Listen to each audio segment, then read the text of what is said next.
And we are back with the fifth segment of the GSMC Basketball Podcast presented by the GSMC Sports Network. And in this fifth segment, we are going to speed run through all of these preseason games that ended up happening yesterday because I have a very important meeting that I have to get with a teacher, and I can't really miss that meeting. So I'm going to try to speed run this as best as I can while still going over the usual things that I go over when I do these preseason recaps. So 76ers, they ended up destroying the Brooklyn Nets 117-95.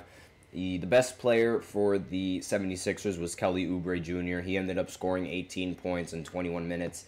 And it was a pretty solid production overall from the team. They ended up shooting 46% from the field compared to the Nets, who ended up shooting 39% from the field. The Nets and their best player was Cam Thomas, surprise, surprise. Ended up scoring 17 points, 2 assists, and 1 rebound. So, not really all that high on the Brooklyn Nets and the expectations for them in this season, but the 76ers, especially being lucky that Paul George only has a bone bruise, again, it's very lucky. So their season it's not really up for grabs as much as I thought it was, but it's still, they're on the right track. There's nothing to really worry about. Next is the Detroit Pistons. Now, the Pistons, they ended up winning 108-92 against the Cleveland Cavaliers. Their entire starting lineup played terribly, but again, their entire starting lineup only played for 8 minutes. So, which is great, in my opinion. I think this is exactly how you should be playing your starting lineup. And the leading scorer was Simone Fontecchio. Forgive me if I messed up that last name. He ended up scoring 18 points for the Pistons. And for the Cavs, Jarrett Allen ended up being the best scorer for the team. Ended up scoring 19 points and recording 8 rebounds. Donovan Mitchell ended up scoring 13 points as well.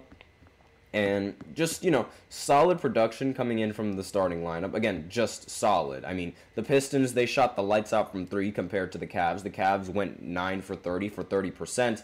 And the Pistons ended up going 16 for 35 for 45%. And when a team is shooting 45% from 3 on more three-point attempts than you are, and they're shooting better, obviously you're going to lose. It's just that simple. Like, there's no way to win when a team is shooting like that and you're shooting like that. It's really just like, no, not happening.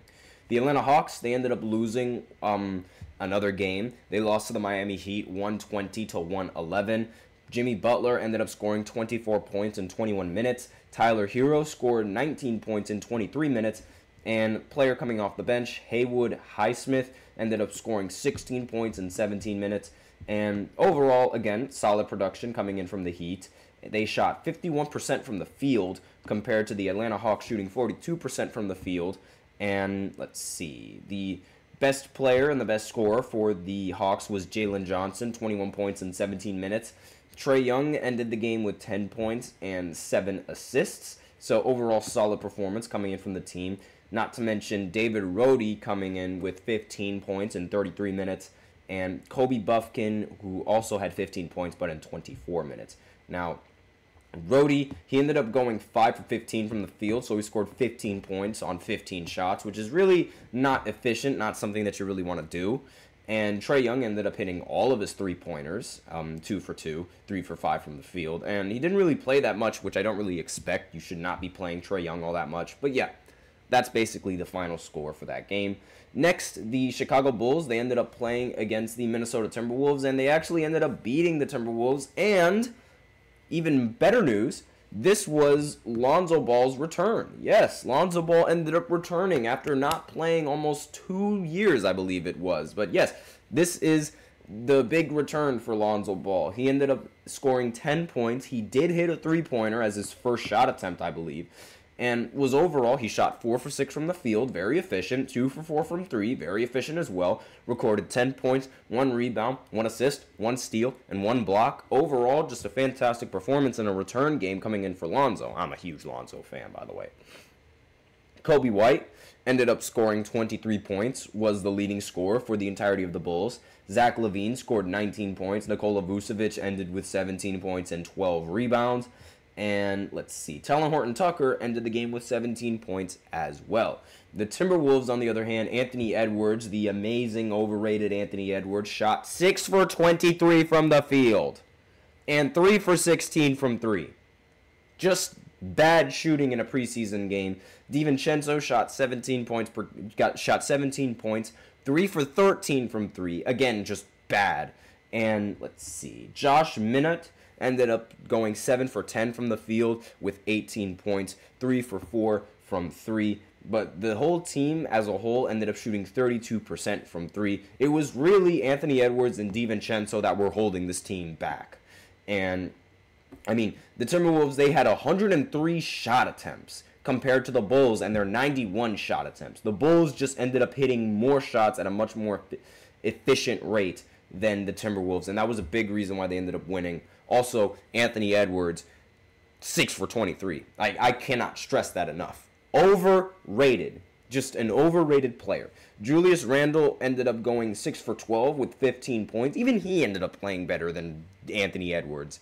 But that's really all that I had to say about this game. I mean, that was just pitiful performance. Rudy Gobert ended up getting 13 points and 17 rebounds on 5 for 8 shooting. Obviously, you expect efficient shooting coming from Rudy Gobert. He only takes dunks and layups, so yeah.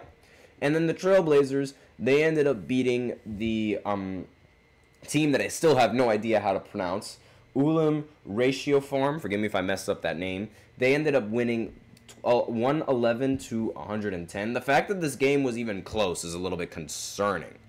And it's really just like, I don't know. Why was this game so close? Alicia Conliffe, overrated, you say? Yep, Anthony Edwards is overrated. People consider him, I talked about this before in the previous segments, people consider him Michael Jordan of today's NBA. Like, they compare him to Michael Jordan. That is incredibly overrated given what he was doing in the postseason. I'm sorry, but it's like he is one of the most overrated players in the entire NBA, in my opinion. And, I mean, we'll see what happens this year, and we'll see exactly how he'll play in the postseason. But again, being compared to Michael Jordan after just one postseason sweep, that's overrated. I'm sorry, but that is just overrated. That is overrated. Next, we're talking about the Portland Trailblazers. So Scoot Henderson ended up scoring 23 points in this game in 32 minutes, and Toumani Camara ended up scoring 15 points and recording 10 rebounds as well. And Denny Avdija ended up scoring 18 points for the Portland Trailblazers. Again, solid performance from the Blazers, at least from the field. They shot 5 for 24 from 3, and that's 20%. The fact that they're only taking 24 three-pointers is not only concerning, but the fact that they're only making, like, 5 of them, that's also really concerning. Because it's like, what on earth is going on? Like, that is just terrible, terrible efficiency. But I digress. I don't really think the Portland Trailblazers are going to be much of a threat to any team this season, and this game kind of supports that theory. But that's all that I really have to say about the preseason and its recap. And that's it for the show. I have to go to a meeting, you guys, so I apologize for ending this off a little bit more earlier than I normally would. But thank you so much for tuning into the GSMC Basketball Podcast, presented by the GSMC Sports Network. Your support means a lot to us, so please remember to subscribe to the show, leave a positive review. It really does make a difference. We also invite you to follow us on Facebook, Twitter, TikTok, and Instagram for more content and updates. As usual, please remember to use the Super Chat. It really helps the show, makes it much more interactive between myself and you guys. You just click on the $ below the chat box, and you can send in your comments and or donations that way. If Super Chat's not really your thing, then that's totally fine. You could always use the link displayed below the ticker on every show segment, gsmcpodcast.net, and you can send in your comments and or donations that way. That's all that I really have to say on the show. Thank you so much for tuning in. We're probably going to continue with ESPN's Top 100 list tomorrow, so if you guys are interested in that, be sure to tune in again at 12:30, where I start with that. I am your host, Nelson, and as always, take care.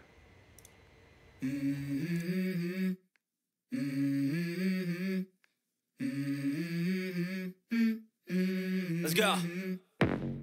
I wake up to a little bit of drool on my pillow, feel like it's gonna be a bad day. Yeah, I'm tired of shit, and the coffee ain't hit yet, damn, ain't that great. I don't want